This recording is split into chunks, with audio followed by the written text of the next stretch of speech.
Rev up your engines!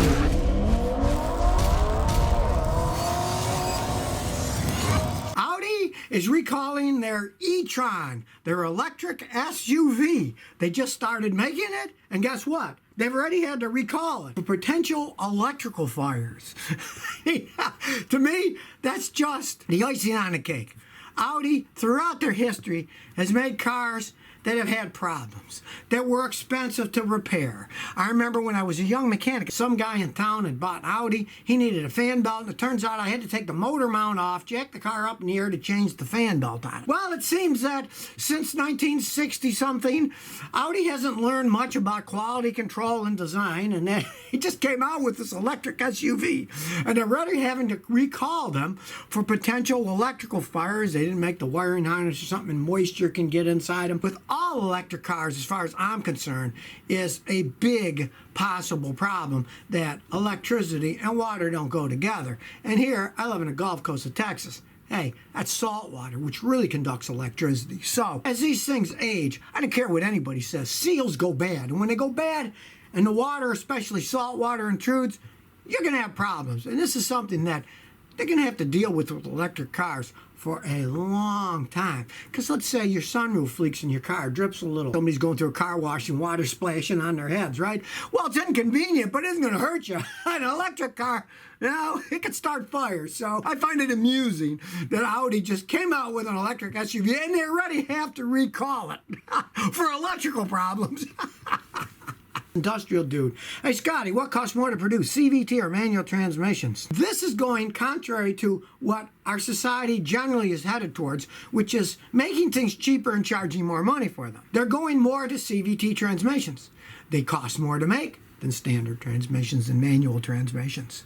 But here in the United States, at least, Americans are relatively lazy people now, and they don't want to shift a manual. They want an automatic. So the companies are making the CVTs because you don't have to shift them, and they get better gas mileage. And of course, the manufacturers get brownie points from the federal government for making cars that get better gas mileage. So they're all probably going to be going to CVT transmissions unless somebody invents an even better automatic transmission that gets better gas mileage and is cheaper to make. But here it's kind of fascinating that instead of using the cheaper manual transmissions, they're using the more expensive CVTs. But like I said, it's because Americans don't want to shift, and they're not going to accept something where they have to do more work.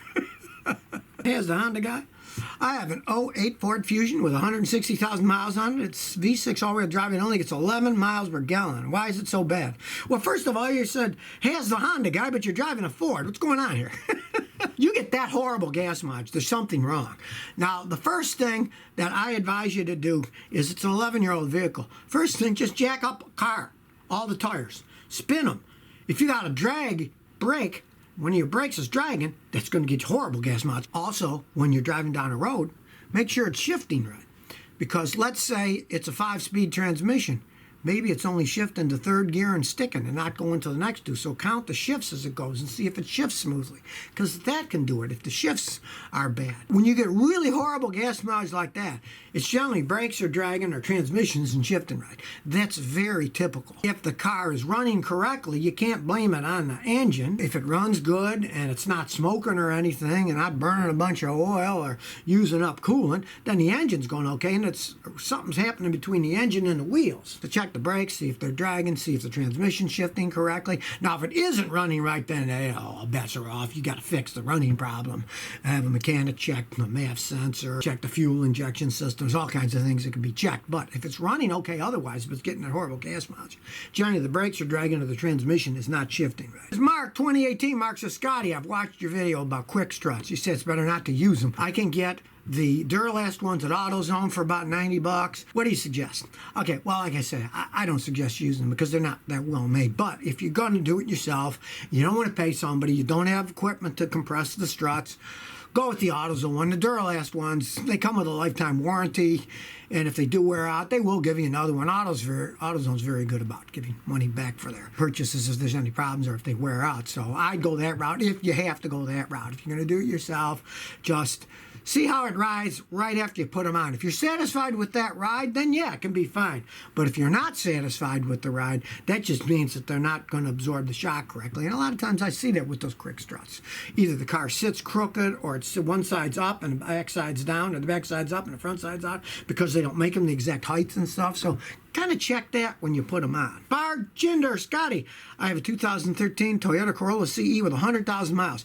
It struggles to accelerate uphill, but it runs fine otherwise. Generally, that's a fuel problem. First thing, just change the fuel filter. Could be a clogged fuel filter. I've seen that a lot.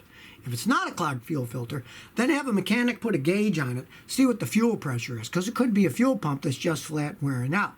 Now, that's the most common thing that does it. But anything that restricts power can do it. It can be as dumb as your air filter is all clogged up. Check that. Could be it's all clogged up. Could be as dumb as your mass airflow sensor is dirty. I have a video on how to clean a mass airflow sensor. It's easy to do. Costs you $7 for the spray can. Watch the video. You can do that yourself. And even worn out spark plugs can do it, because when you're going uphill, you need full power, and if they're not working perfectly, it'll struggle to go uphill. So, of course, check the obvious things too. So if you never want to miss another one of my new car repair videos, remember to ring that bell.